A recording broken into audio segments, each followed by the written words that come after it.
Soal ini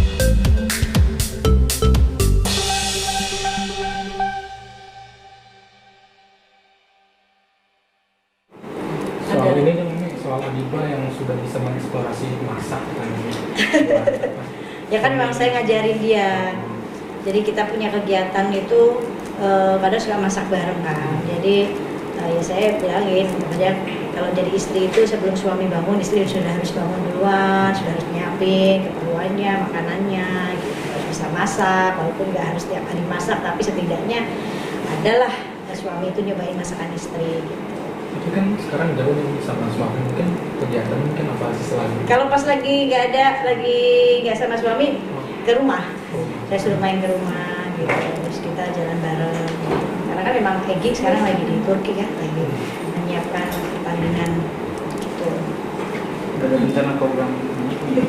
Ya saya emang nggak mau nyuruh gitu, nanti anak terbebani, biarin aja gitu, biarin aja apa namanya, semengalirnya aja. Gitu. Tapi bisa dikatakan Umi kan sekarang diambil kamu sendiri gitu kan, sama Abizar. Ada Abizar, ada Laila, nggak di rumah. Biasanya kita di rumah aja. Kenapa? Barbecue warka. Iya, biasanya kita zikiran aja sih.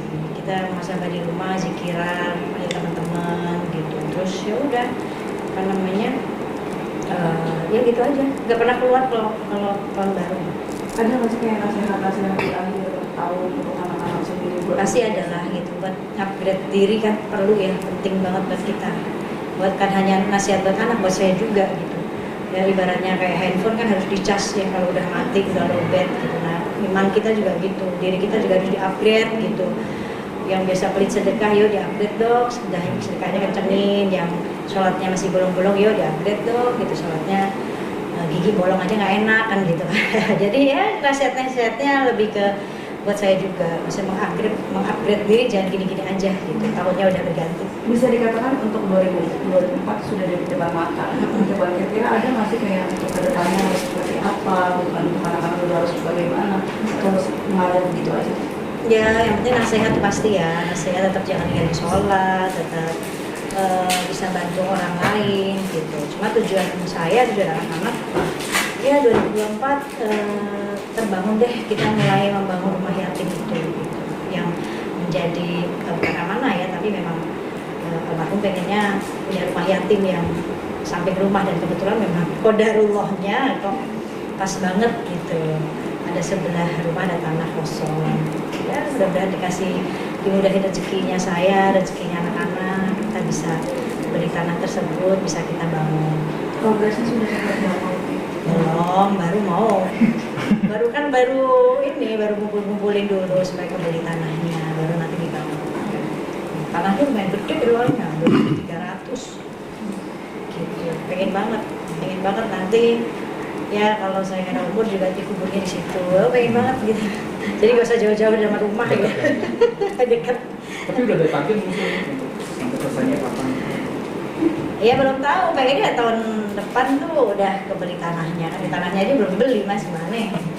Beli tanahnya, baru kita bangun pelan-pelan. Itu katanya kan anak-anak juga ada hasil kerja mereka tuh disisihkan buat Iya. rumah. Ya, bener. Saya bilang sama anak saya, mau Adiba, mau Abizar yang udah di dunia entertain, kalau kalian dapat rezeki berapa persennya kalian sisihin deh, atau 2% atau berapa persen, semuanya kalian sisihin buat kita sama-sama yuk kita bangun rumah yatim ini gitu. Ini bisa dikatakan agak sedikit berat mungkin untuk mewujudkan mimpinya, atau mungkin kayak alhamdulillahnya sekarang udah mau terlaksana, terus seperti apa sih? Ya nggak berat sih sebenarnya, maksudnya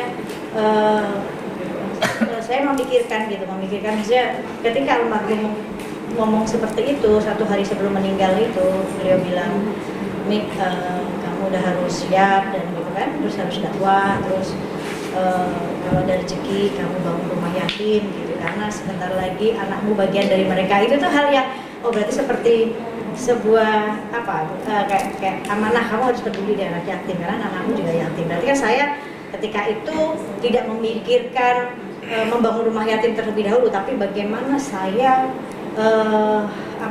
membangun rumah saya dan anak saya, karena mereka bagian dari yatim. Saya membangun kekuatan mental anak-anak saya dulu gitu, karena mereka mereka bagian dari yatim gitu. Jadi saya amanahnya mungkin lebih ke ya, didik anak-anak dengan benar dulu gitu kan.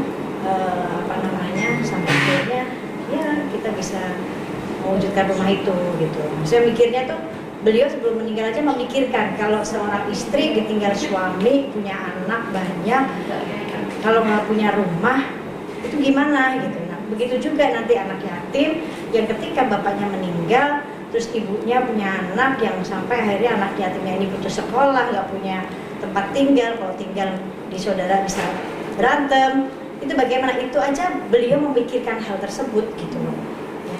Itu ada di beliau concern banget gitu, kok bisa gitu sebelum meninggal beliau memikirkan hal ini gitu ya, jadi ya udah kita berusaha untuk ya udah yuk Bismillah gitu. Masih rindu masih. Ya wajar lah kalau rindu mbak, apalagi di sosial media seliweran, bukan dia muncul lagi pasti rindu lah, manusiawi masa nggak rindu ya kan.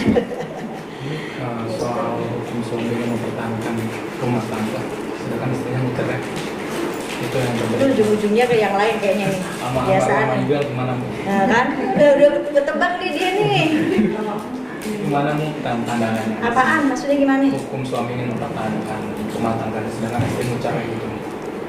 Gini kita lihat dong di sisi, maksudnya gini, kita nggak bisa kita mendengar dua belah pihak ya, karena ini kan satu rumah tangga ini kan untuk menyempurnakan agama, ibadah yang sangat panjang dan ibadah yang diterima oleh Allah, ibadah yang hatinya selamat, satu sama lain saling menyayangi, satu sama lain saling nggak ada benci, nggak ada kesel, nggak ada kecewa dan segala macamnya.